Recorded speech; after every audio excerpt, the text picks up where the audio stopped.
I am coming back in these end times.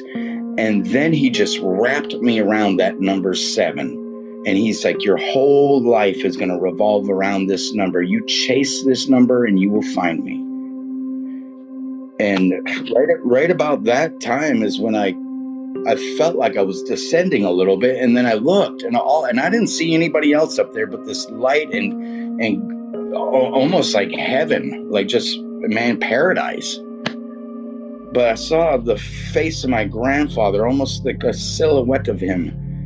And when I saw that, it started clicking hard with me, because my grandfather had one of these. My grandfather had a lot of scripture and stuff in his house. He was always talking about how God saved his life. My grandfather had been passed for 20 years. He was the most important man in my life. He taught me how to tie my shoes. He taught me how to ride a bike. He was trying to teach me about God. You know, he wanted me to stay clear of alcohol. He was a God-fearing man, and I just didn't know anything about God. But when I saw him, it was almost like he had been praying for me the entire time that he was up there. And I wanted to hug him, and I went to hug him, and I started going down even faster. And I just remember what God was telling me. I'm looking down, and at this point, I really felt like I was high or something. I was like, man, whoa.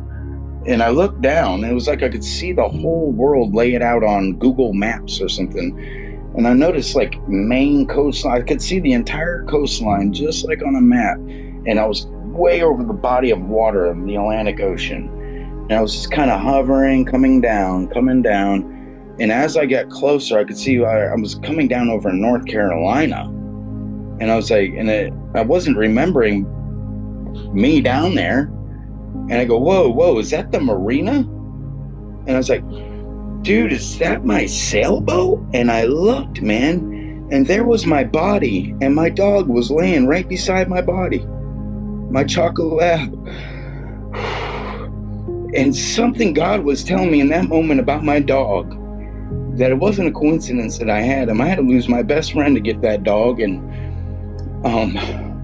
man, I saw a paramedic and a cop running down the dock. They were almost to my boat.